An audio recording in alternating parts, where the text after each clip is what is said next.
Manhã de quarta-feira, seja bem-vindo ao segundo bloco do Estilo de Vida, ao vivo pelo Amazonsat, direto aqui do Palácio Rio Negro, no centro de Manaus, nessa manhã de 17 de abril de 2013. Agora vamos falar de anestesia. Muitas dúvidas cercam esse assunto, principalmente quando se fala em anestesia geral. É muito importante saber os mitos, as verdades, as curiosidades sobre o assunto, até para que você realmente saiba como agir, como proceder se você se deparar com com a necessidade de fazer alguma cirurgia, por exemplo, que requer anestesia. Se você quer saber, então fique por dentro.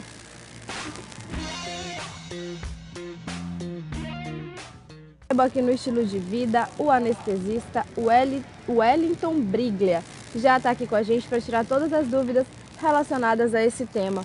Doutor, bom dia, seja bem-vindo ao Estilo de Vida, obrigada pela sua participação. Eu que agradeço, Carla. Agradeço em nome dos anestesiologistas, da Associação Amazonense Anestesiologista. Para mim é sempre um prazer falar sobre minha especialidade. Eu sou apaixonado pela anestesia, faço anestesia há mais de 35 anos, né? E sei, por esse tempo que já passei, sei os temores que as pessoas têm. E para mim é a satisfação quando eu posso esclarecer um pouco de o que é anestesia e procurar tranquilizar que a anestesia hoje é um procedimento muito seguro. Certo, então eu vou começar pela pergunta-chave. A anestesia, ela faz com que a pessoa durma profundamente? É esse o objetivo dela, para que ela não sinta dor? Ou ela mexe com o sistema nervoso? Como é que funciona a anestesia? O que é anestesia de fato? Olha, a anestesia é um estado induzido ao paciente por um médico especialista e após 6 anos de faculdade faz mais 3 anos de especialização em anestesia. E esse estado induzido por drogas é para oferecer ausência de dor para o paciente. Às vezes, nem sempre precisa para um procedimento cirúrgico de anestesia geral, mas nesse caso nós temos que agir com drogas que possam tranquilizar e oferecer condições para que o colega cirurgião possa exercer o seu ato cirúrgico. Certo, doutor. Além da anestesia geral, quais são os outros tipos de anestesia que existem? Nós temos basicamente 3 tipos de anestesia, que é a local, e eu exemplifico para vocês, é aquele procedimento em que uma pessoa pega um corte no braço e que a anestesia é aplicada no próprio local, né, para fazer uma sutura. Essa é uma anestesia local. Nós temos as loco-regionais, que são anestesias que a gente cita como exemplo a raquianestesia, que é muito usada para os procedimentos do abdômen inferior e membros inferiores, principalmente nas cesarianas, que causa tanta preocupação para nossas pacientes, né, que estão angustiadas, sendo mãe, às vezes pela primeira vez. E nós temos a anestesia, temos também, loco regional, temos a anestesia peridural, que é outra anestesia também feita no sistema nervoso central, mas que se faz geralmente para procedimentos como eu citei, da parte inferior do abdômen e membros inferiores.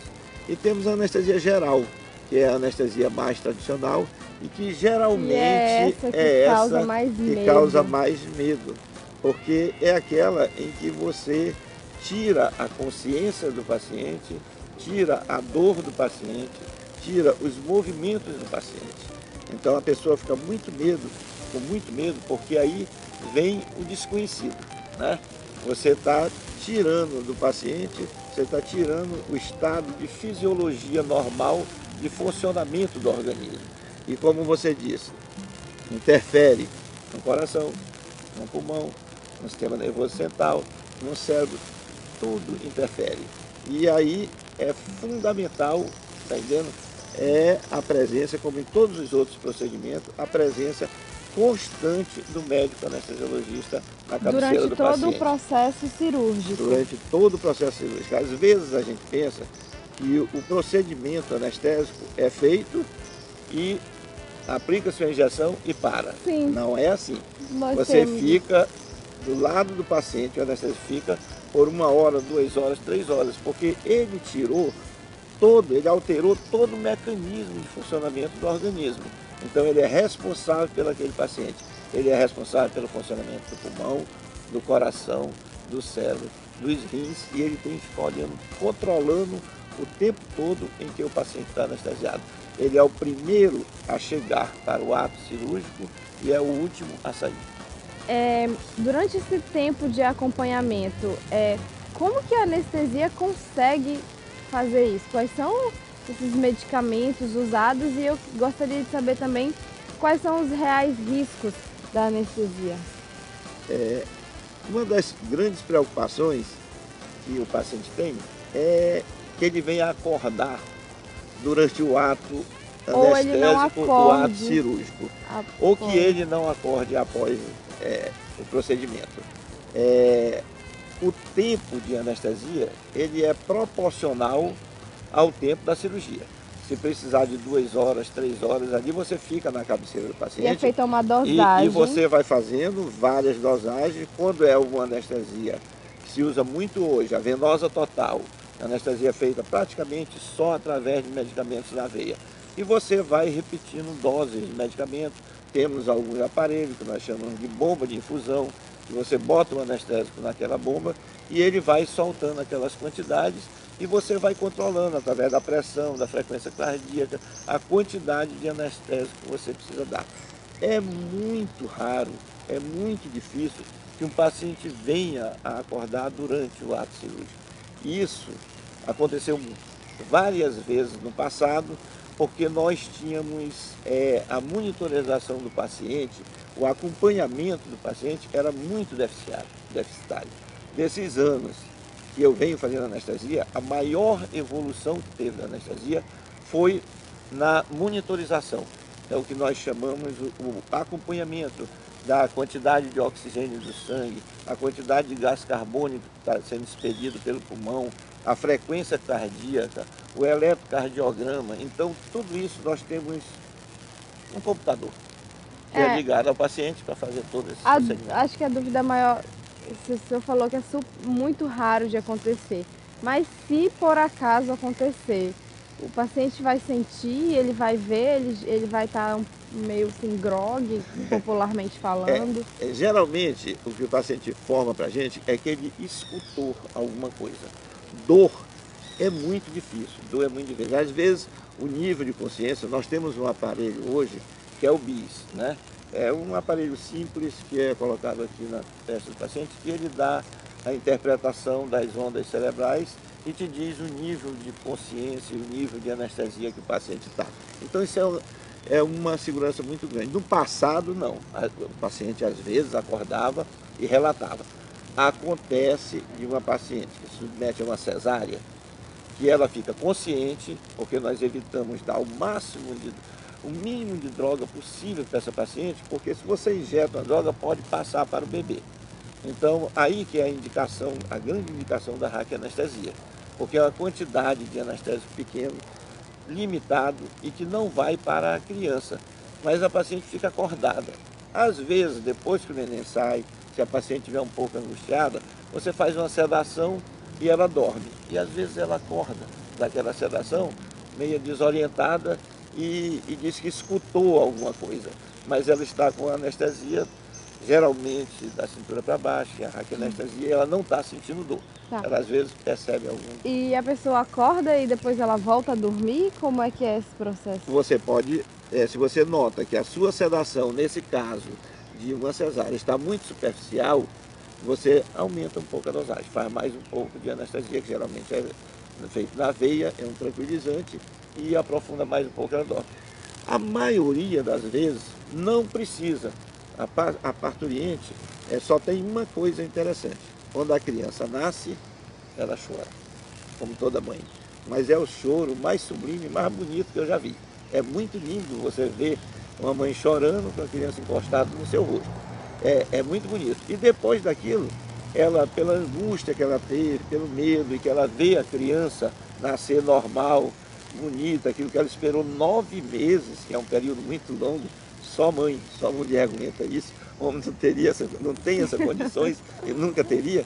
Então ela fica muito tranquila e não precisa sedação. Ela dorme, e ela fica muito feliz, é um sono muito tranquilo, sem nenhuma indução. Sobre esse assunto, principalmente sobre anestesia geral, eu vi muitos relatos de mulheres que deixam de fazer uma lipoaspiração, por exemplo, por medo da cirurgia geral. Isso é muito comum e, pelo que eu vi, é muito relatado também. E é justamente esse mesmo medo de acordar durante o procedimento ou de não acordar mais. Já o senhor tem conhecimento de algum caso que a pessoa não acordou, que alguém não acordou mais?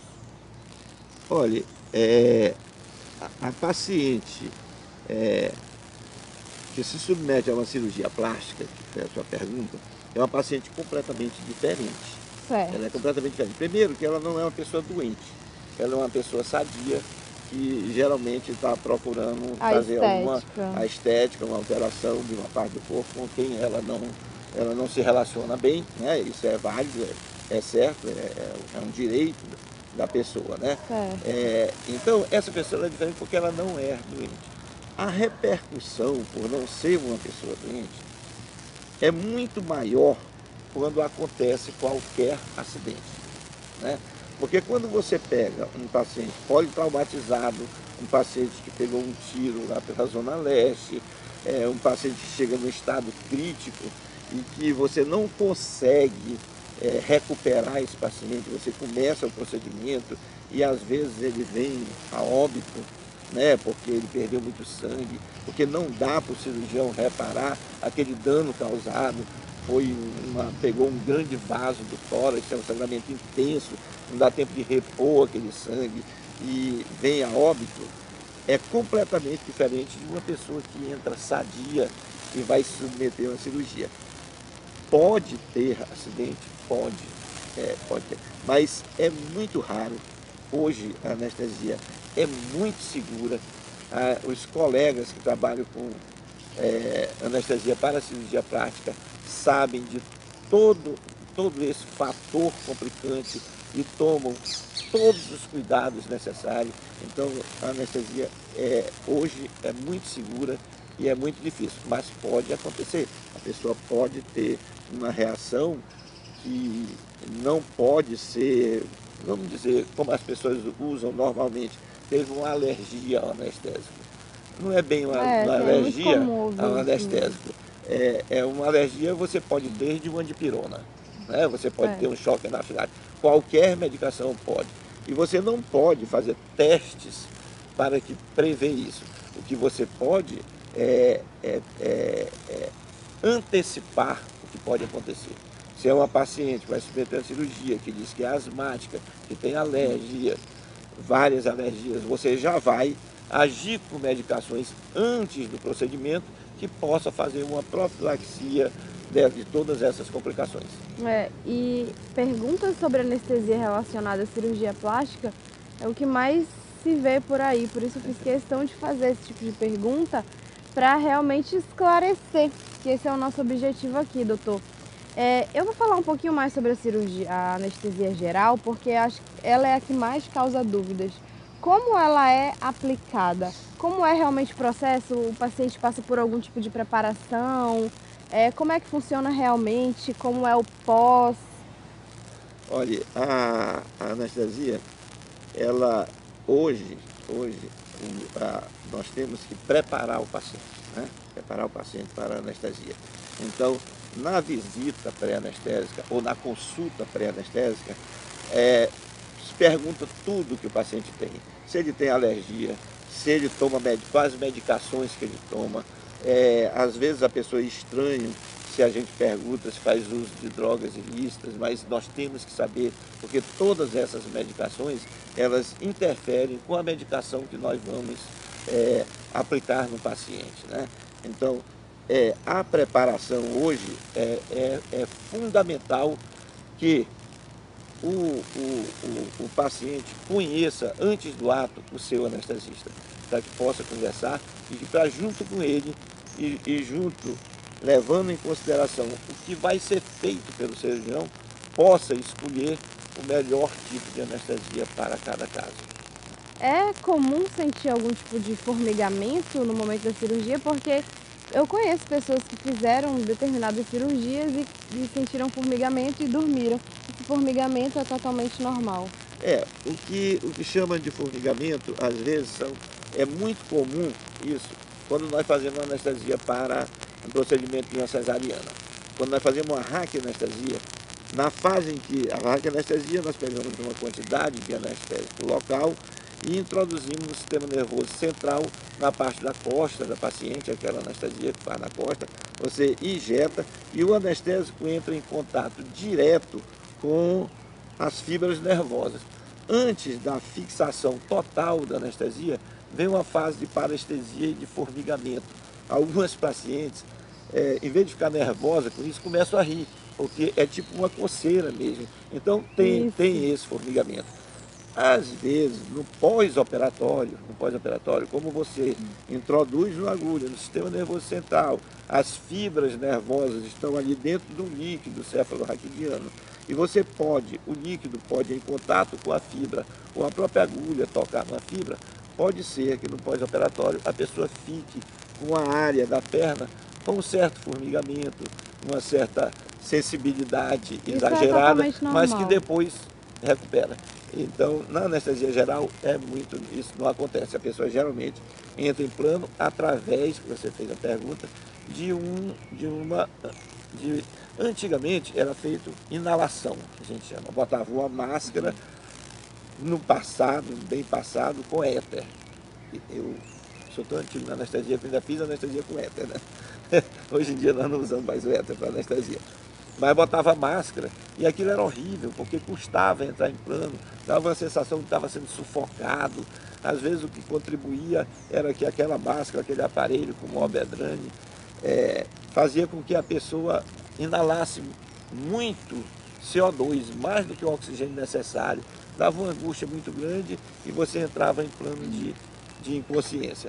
Hoje, a indução da anestesia, o início, é muito suave, é muito tranquilo, é feito uma anestesia, é feita uma injeção na veia do paciente e ele entra num sono muito tranquilo, qualquer um veia sono ou normal. De um lugar específico? Não, qualquer veia. Às vezes, quando a pessoa tem dificuldade muito grande de acesso venoso, você funciona uma subclávia, mas sempre uma veia. Você injeta e a pessoa dorme, é o início da anestesia. Eu vou fazer uma pergunta que provavelmente quem está assistindo lá do outro lado vai fazer. Dói?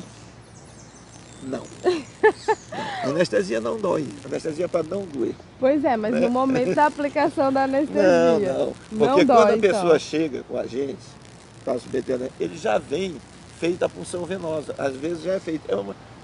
É um scalp, é um acesso venoso que bota lá na enfermaria ou no apartamento.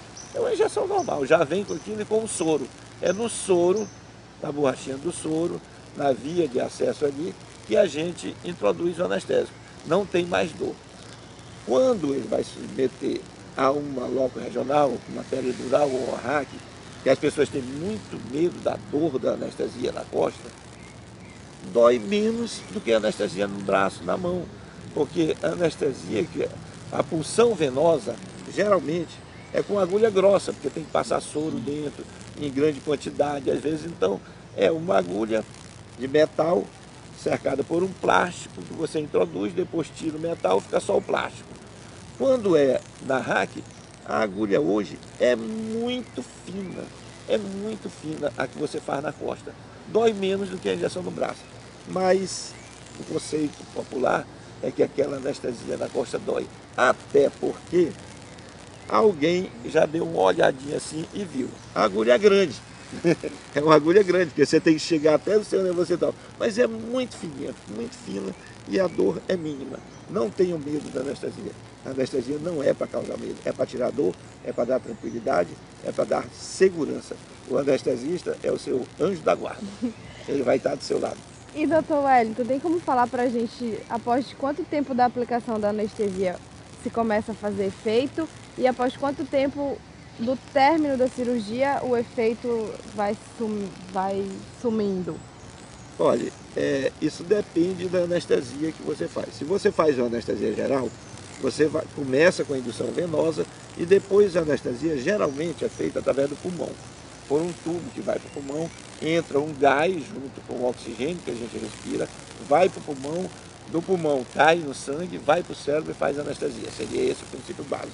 Então você vai dando a quantidade de gás de acordo com a necessidade que tem e de acordo com os parâmetros que você está olhando no seu monitor.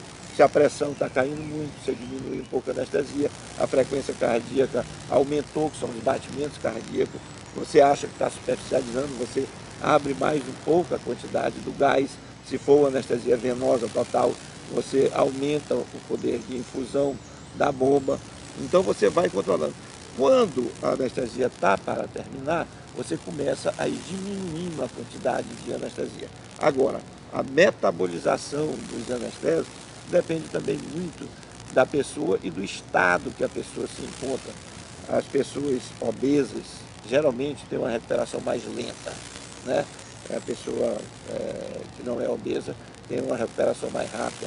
As crianças têm recuperação rápida, porque tem um metabolismo muito rápido. A raquianestesia depende do anestésico que você usa. Se você usar, por exemplo, para a raquianestesia, um anestésico que chama xilocaína, que hoje usa muito pouco, nós vamos ter 1h20 de anestesia, né? Se por acaso não acabar, você tem que converter aquela anestesia, que é uma raquia, um bloqueio, em uma anestesia geral. Mas hoje você usa muito pouco, hoje você usa mais a barcaína, a bupivacaína, que dá de 2 a 3 horas de anestesia, passa o efeito da anestesia e fica um efeito de analgesia muito grande. Hoje, o médico anestesiologista não tem a preocupação só com o ato de anestesiar. Hoje a preocupação é muito grande com o pós-operatório, com o bem-estar do paciente. Hoje nós usamos muitas drogas da saída do paciente para que ele não sinta dor. Hoje a preocupação com o pós-operatório é muito grande. Certo, doutor. Sempre quem vai aplicar a anestesia é o anestesista. Sempre. Até das mais simples é ele. Outro médico não pode. A anestesia local, aquela que você vê fazer no pronto-socorro, para uma sutura no pé, na coisa, muitas vezes é o cirurgião que faz. Mas quando você vai, vamos voltar para a plástica, quando você vai se submeter a uma cirurgia plástica, uma rinoplastia, uma cirurgia de nariz, né? Que, por minha descendência italiana, eu sempre precisei, mas nunca fiz. Me acostumei com o nariz. Mas a pessoa que não acostuma e vai fazer, às vezes, alguns cirurgiões resolvem fazer para o local. É um pouco desconfortável e tal, mas dá para fazer. Mas nesse caso, eu digo para as pacientes, peçam a presença de um anestesista. É uma quantidade de anestésico muito grande e que pode, de uma hora para outra, precisar. A presença do médico anestesiologista no ato anestésico é essencial e só ele está capacitado e treinado para esse procedimento. Quem indica o anestesista? É quem vai fazer, o médico que vai, o cirurgião plástico, ou é o paciente? E como que a pessoa pode saber se aquele anestesista é realmente uma pessoa séria e todas essas coisas que a gente sabe? Está capacitado para aquele. Exato. Olha, muitas pessoas, muitos grupos trabalham com equipe. Né? Já é o cirurgião, o auxiliar, a instrumentadora, a circulante, o anestesiologista. Então, é uma equipe que trabalha muito. Quando é em equipe, já vai todo mundo junto. Agora, às vezes, você tem um primo, um irmão, que é médico anestesiologista. Então, você pode chegar para o cirurgião e dizer, eu quero que o anestesista tal faça o meu procedimento. Geralmente, ele aceita. Ele gosta de fazer com a pessoa da sua equipe, que já sabe todos os passos da cirurgia, que a segurança é maior. O trabalho em equipe sempre vai se fixando cada vez mais com o tempo, né? A confiança que você tem um no outro.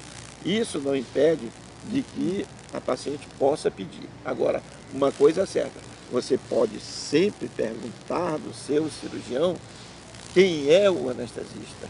E se você tem alguma dúvida sobre aquele nome, você pode entrar em contato com o Conselho Regional de Medicina e perguntar se aquela pessoa é médico capacitado para fazer anestesia. Lá ele tem a relação de todos os anestesistas que trabalham em Manaus. e você vai ficar sabendo. Então esse pode ser realmente o melhor caminho. Isso. Só mais uma pergunta aqui, já tem que finalizar. Porque geralmente, voltando à questão da cirurgia plástica, que é o que mais se tem dúvida também relacionada à anestesia, se vai haver ou não vai haver anestesia. Tem isso também, doutor? Tem alguns procedimentos de cirurgia plástica que são pequenos, pode ser feito com anestesia local. E aí o cirurgião está habilitado para fazer esse procedimento. Então, às vezes, não precisa de anestesia geral. Mas é a mesma coisa. Hoje em dia, na cirurgia de oftalmologia, né, a maioria é feita com anestesia local. A maioria é feita com anestesia local. Mas a presença do anestesista é essencial. Até porque são pessoas da cirurgia de oftalmologia, a maioria são pessoas idosas. Tem uma pessoa que vai fazer uma catarata acima de 80 anos, que já tem uma hipertensão, tem uma diabetes. Então, é ideal, porque o anestesista ele não é preparado somente para fazer anestesia. Ele é essencialmente um clínico geral que faz anestesia. Mas ele tem que conhecer todas as doenças do pulmão, do coração, tá? Tudo isso que ele tem que conhecer. Para ser anestesista tem que ser um médico puxando brasa um pouco para a minha sardinha, um médico completo. Doutor, mas última pergunta, prometo, tá? Meu diretor querido. Eu não sei se o senhor vai ter essa informação, esse dado para mim.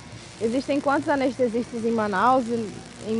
No Amazonas, no interior, Manaus, não tem como. Em Manaus nós temos uns 160 médicos anestesiologistas.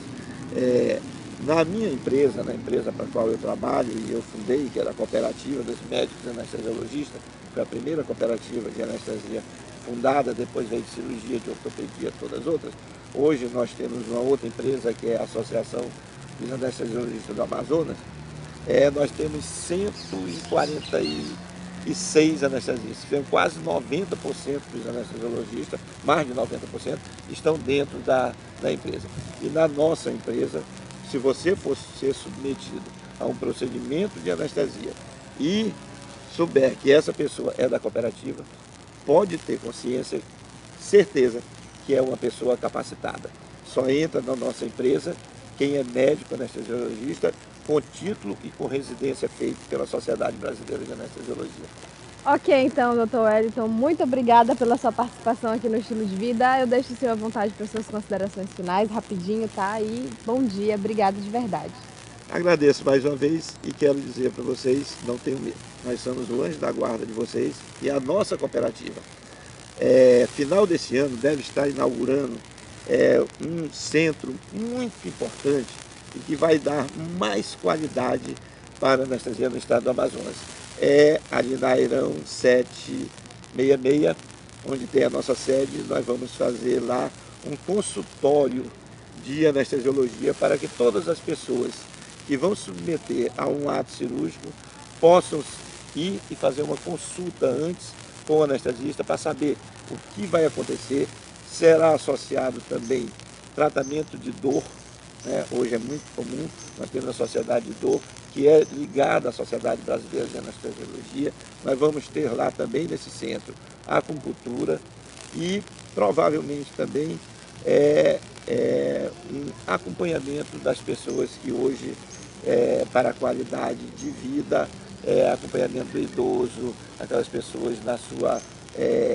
cada dia o ser humano, graças a Deus, vive mais e nós temos que estar preocupados com a qualidade de vida que as pessoas têm nos últimos dias de vida. Então lá também nós teremos esse acompanhamento que vai ser muito bom para a população. Tá, ok, doutor. Obrigada, bom dia, até a próxima. O Estilo de Vida vai para o intervalo agora, rapidinho. Daqui a pouco a gente vai voltar com as notícias do dia e muito mais para você. Até já.